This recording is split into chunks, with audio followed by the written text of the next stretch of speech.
एक समय की बात है, भोले बाबा पार्वती मैया को एक दिव्य कथा सुनाते हैं, जिससे कि एक नरभक्षी राक्षस भी अपनी राक्षस योनि से मुक्त होकर विष्णु जी का पार्षद बन जाता है।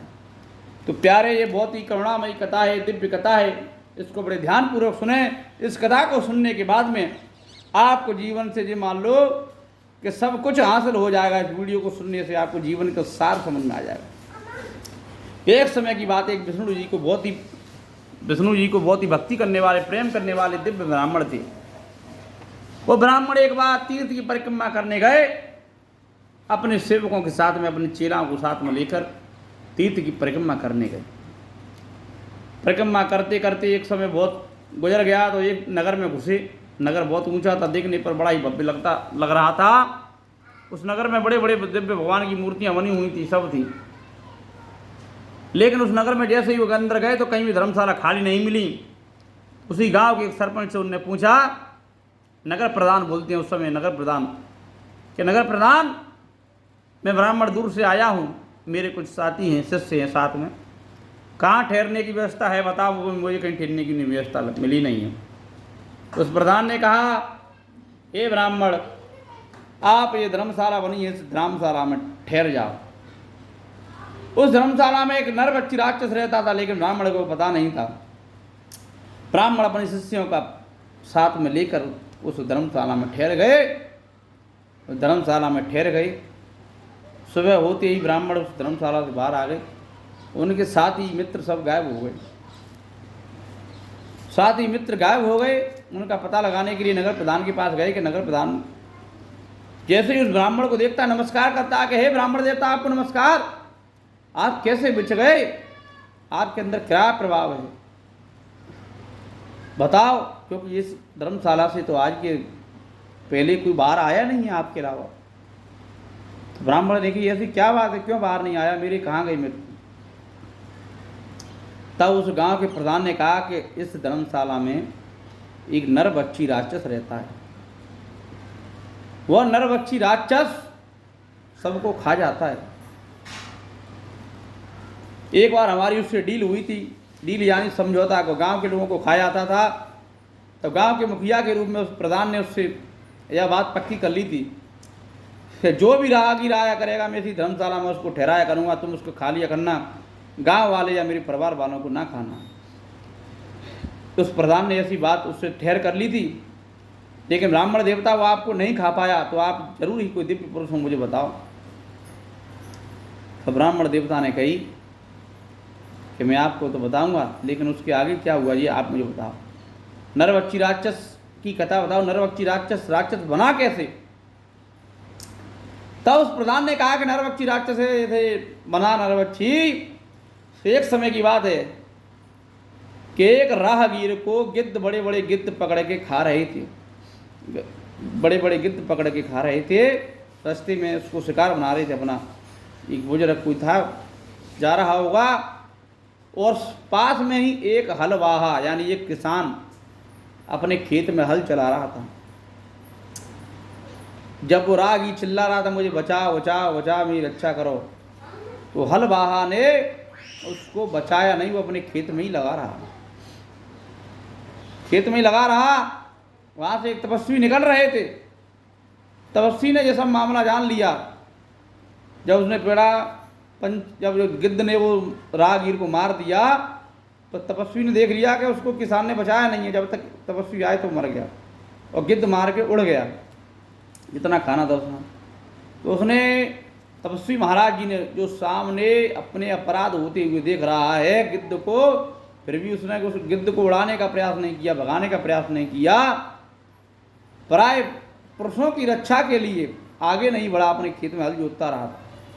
तो उसको श्राप दे दिया, अरे दुष्ट, तेरे सामने ही नर का भक्षण कर रहा है ये गिद्ध, लेकिन तूने उसको बचाने का प्रयास नहीं किया।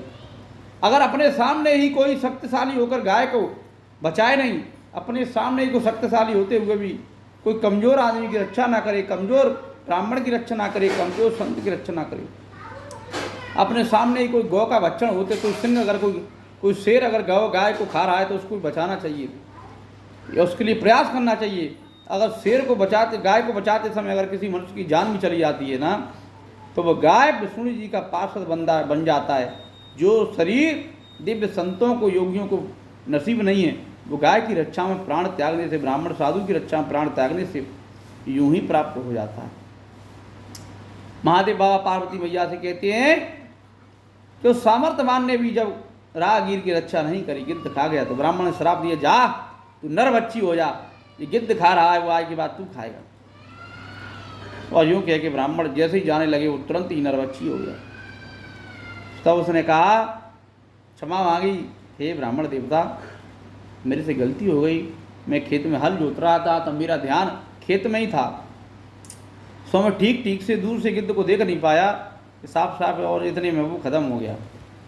तब उस तपस्वी ने कहा कि तूने भले ही नहीं देख पाया है, लेकिन श्राप दे दिया, तू एक काम कर, गीता के 11वें अध्याय के जब 7 बार अभिमंत्रित जल का छींटा तेरे माथे पर पड़ेगा, तो तू इस योनि से मुक्त होकर विष्णु जी का पार्षद बन जाएगा। जा, अब तेरे को मैंने बोल दिया, अब जितना कष्ट तूने देखा है वो भोग।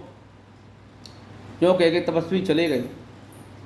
तपस्वी चले गए तो जब प्रधान बात कर रहा है उन ब्राह्मण से, माने जब तपस्वी चले गए तो माने कि उसके इस जो नर बच्ची जो धर्मशाला में खा रहा है मनुष्यों को, राहगीरों को, उसकी मुक्ति का यही उपाय है।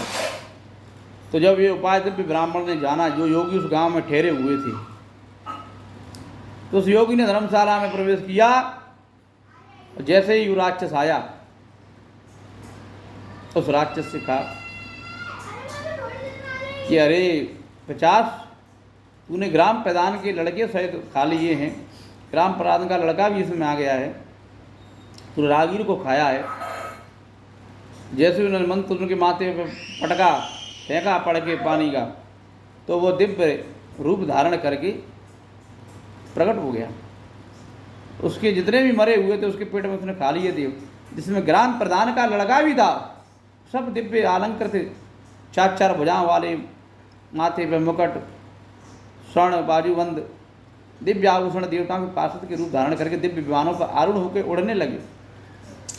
इतने में उस राक्षस से पूछता है वो ग्राम प्रधान कि अरे ग्राम प्रधान, मेरा बच्चा भी तेरे साथ में था, तूने खा लिया उसको, कहाँ गया वो, धोखे से तूने उसको खा लिया है।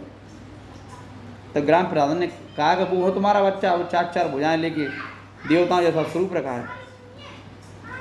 तब ग्राम प्रधान ने कहा, दिव्य स्वरूप वाले बालक, अब तो घर चलो, तुम कहाँ जा रहे हो रूप रख के। तब उसके बेटे ने ग्राम प्रधान के ने कहा कि अरे ब्राह्मण, कि अरे कौन किसका बेटा, कौन किसका पिता, जन्म जन्म के संबंध खत्म हो जाते हैं, हमारी तो मुक्ति हो गई है ये मृत्यु लोक से, आप भी 11वें अध्याय का पाठ करो, तुम्हारी भी मुक्ति हो जाएगी। जन्म से पहले सब बेटा बालक होते हैं, जन्म से पहले सब पिता होते हैं। अब तुम्हें देख नहीं रहा है, हम अपनी मुक्ति होकर विष्णु जी के धाम को जा रहे हैं, उससे बड़ा कोई धाम है क्या। आप भी धाम ये 11वें अध्याय का पाठ करो, जिससे आपको ही मुक्ति मिलेगी, इसमें कोई संशय नहीं है। हम सभी 11वें अध्याय के प्रभाव से, 11वें अध्याय के पाठ के प्रभाव से, ब्राह्मण के द्वारा जैसे आमंत्रित फेंके हुए जल के प्रभाव से वैकुंठ धाम को जा रही हैं, इसमें कोई संशय नहीं है। सो आप भी इस पाठ का अध्याय करें, जिससे कि आप भी वैकुंठ धाम को जाओगे। आत्मा का परमात्मा के संबंध होता है, आत्मा का जगतवासी से संबंध नहीं होता। इस दिव्य ज्ञान को रूप देकर, जो कि उसी का बालक था, अपने पिता को देकर, क्योंकि जब वो बालक बच्चा का संबंध तो मुक्ति हो गया, उसके पेट में नर बच्ची के जितने भी राक्षस थे, जितने भी जो राहगीर थे, वो सब मुक्त हो गए। वो भगवान के, विष्णु जी के पार्षद बन के भगवान जी के गोलोक धाम को चले गए। तो प्यारे साथियों, ये दिव्य कथा ब्राह्मण के द्वारा सुनाई गई है। ये दिव्य कथा बड़े ही भोले बाबा ने पार्वती जी को सुनाई है। इसके प्रभाव से सभी योनियों से मुक्त होकर मनुष्य सीधा वैकुंठ धाम को चला जाता है। वह निशाचर भी चतुर्भुज रूप को प्राप्त हो गया। 11वें अध्याय के माध्यम से सब लोगों के साथ में विष्णु धाम को जा रहे हैं सभी। इन ब्राह्मण से गीता के 11वें अध्याय का अध्ययन करने से, निरंतर जप करने रहते थे, सबकी गति हो जाती है भैया, इसमें कोई संदेह नहीं है। इस वीडियो को अधिक शेयर करें। तो उस ग्रामपाल ने ब्राह्मण के मुख से भी अध्ययन को पढ़ा, फिर वे दोनों भी उस महात्मा से विष्णु धाम को चले गए। यानी वो ब्राह्मण भी बाद में मुक्त हो गया विरामपाल मुक्त हो गया। इस प्रकार 11वें अध्याय की महात्म कथा सुनाई। इसके श्रवण मात्र से सभी पातकों का नाश हो जाता है। वीडियो को अधिक से अधिक शेयर करें, लाइक करें, सब्सक्राइब करें। बहुत ही दिव्य कथा है, आपको समझ में आ गई होगी। दूसरा आपके सामने हाथ पैर जोड़ रहा है, बचाने की भीख मांग रहा है, कोई रास्ते में किसी को छेड़ रहा है, मार रहा है, तो उसकी जरूर सहायता करनी चाहिए। जो कमज़ोर है उसकी जरूर सहायता करनी चाहिए। आपातकाल में, मृत्यु के समय में, एक्सीडेंट के समय में राहगीर को जरूर बचाना चाहिए। राहगीर किसी का एक्सीडेंट हो गया को बचाता नहीं है तो वो दिव्य पाप भोगता है, नरबच्ची वो बनता है, वो भेड़िया का रूप ले लेता है। इसलिए भैया सबकी सहायता करें। जय श्री राधे। ओम श्री परमात्मने नमः।